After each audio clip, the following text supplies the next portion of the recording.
Hey everyone. So, we all put in the time, right? We hit the gym, we go for runs. But what if I told you that for a lot of us, the workouts we're told to do, well, they might not be making us healthier in the one way that matters most?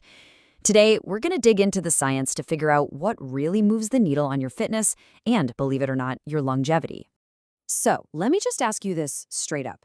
If you had to pick one thing, the single best predictor of a long, healthy life, what would you guess? Your cholesterol? Maybe your blood pressure? What about your DNA? I mean, those all sound like good answers, and they're definitely important. But there's one measurement that might just blow all of them out of the water. And that measurement is your VO2 max. Now, I know what you might be thinking. VO2 max, isn't that something only, elite cyclists and marathon runners talk about? For a long time, yeah, but the science is crystal clear now. This one number is one of the most powerful predictors of how long and how well you're going to live. So let's get into it. Why is this thing, this VO2 max, being called the ultimate longevity supermetric? First off, what even is it? Well, put really simply, VO2 max is the maximum amount of oxygen your body can grab from the air and actually use when you're going all out. Think of it like the horsepower of your body's engine. The higher that number, the bigger and more powerful your engine is. It's the ultimate measure of your cardiorespiratory fitness. And look, this isn't just some fad in the fitness world. The scientific consensus here is huge and it's growing. We track so many things, right? Blood sugar, inflammation, all that stuff. But over the last 5 years especially, study after study has shown that your cardiorespiratory fitness, which is measured by VO2 max, is arguably the strongest, most solid predictor of longevity that we have, period. Okay, so improving this metric is super important. But here's where the story takes a weird turn. If it's so critical, why isn't the standard advice we get working for everybody? This leads us to a really fascinating and frankly kind of frustrating issue called the non-responder problem. You know the drill. We've all had it hammered into us. Get about 2.5 hours of moderate exercise a week. Zone 2 training. That's your brisk walk, a steady jog, a bike ride where you're working, but you could still, have a chat with someone. And it is good for you. But for a massive chunk of the population, it does absolutely nothing to improve this critical health marker. How big a chunk are we talking about? 40%. That is not a typo. For up to 40% of people who are doing exactly what they're told, they're putting in the hours, they're doing the work, their VO2 max just doesn't budge. They are not getting that key physiological upgrade that leads to a longer, healthier life. So this is what's known as the non-responder phenomenon. And it's really important to get this. It's not because these people are lazy or doing it wrong.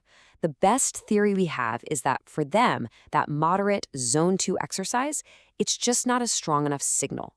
The physical stress just isn't high enough to yell at the body and say, hey, you need to adapt, you need to get stronger. So, if just cruising along isn't cutting it for so many of us, what is the answer? Well, the key, it turns out, is turning up the intensity. Let's look at exactly why going hard or vigorous exercise is what unlocks real fitness when just going long falls short. It really all boils down to stress and adaptation. Moderate exercise is a pretty low-level stress on the body. And as we just saw, for some people, the adaptation is, well, limited or even non-existent. But vigorous, high-intensity exercise, that creates a huge amount of stress. It pushes your entire system way out of its comfort zone, and that forces your body to make major improvements. And that is what is proven to boost VO2 max for everybody, including all of those non-responders. So the main takeaway here is really simple. Your body is an adaptation machine. That's its job.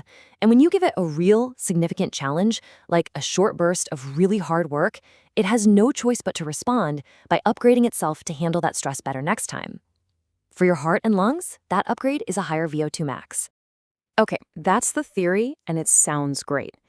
But how do we actually do this? What does it look like in real life?